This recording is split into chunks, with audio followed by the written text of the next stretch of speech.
Son vaxtlar paytaxt və rayonlarda sahibsiz itlərin sürü halında gəzməsi vətəndaşların haqlı olaraq narahatlığına səbəb olur. Xüsusilə valideynlər hər an övladlarının təhlükə ilə üz-üzə qalmasından narahatdırlar. Televiziyamıza müraciət edən Lənkəranlı sakinlər də eyni narahatlığı yaşayır.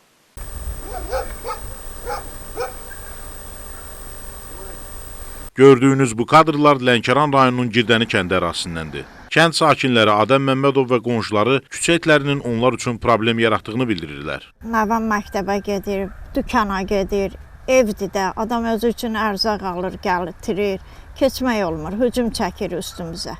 Xahiş edirəm, bir dənə bu itlərə əncam eləyin. Xəstə adamam, onkoloji xəstəyəm, neçə illərdir. Sahibsiz itlərdir də, 5 dənə, 6 dənə dəstə şəklində gəlirlər. Olur, yəni burada tez-tez baş verir belə. Uşaqlar hücumda olur belə. 2 ildir bu ərazidə məskən salan küçə itləri sakinlərin qorxulu kabusuna çevrilib. Xüsusilə səhər saatlarında uşaqlarını məktəbə göndərən valideynlər sahibsiz itlərin hücumundan qorunması üçün onlarla birgə getmək məcburiyyətində qalırlar. Uşaqlarım nə məktəbə gedə bilirlər, nə idmana, nə rəssamlığa. Hər dəfə mən işimdən çıxıram, uzaqdır mənim işim, öz yaşayış evimə. Gedirəm, gəlirəm. Harasa 11 kilometr o yana gedirəm, gəlirəm, uşaqları aparıram məktəbə, gətirirəm. Mənim üçün də əziyyətdir də. Vallahi bilmirəm, çörəyimin dalıyca gedim, qalım evimdə uşaqlarının çəkişini çəkim. Bu itlər bizi demək olar ki, yaşayışımızı məhdudlaşdırır. Qonşuya da dəfələrlə demişəm, qonşu ilə şəxsi qərəzliyim yoxdur. O da deyir ki, vallahi deyir, küçə itləridir, yığışırlar mənim həyətimə.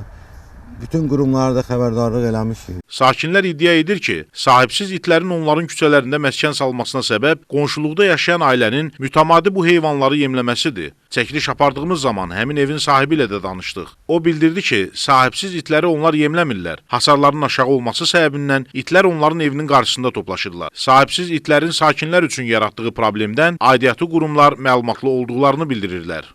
Deməli, vətəndaşların şikayəti əsasında biz əraziyə baxış keçirmişik.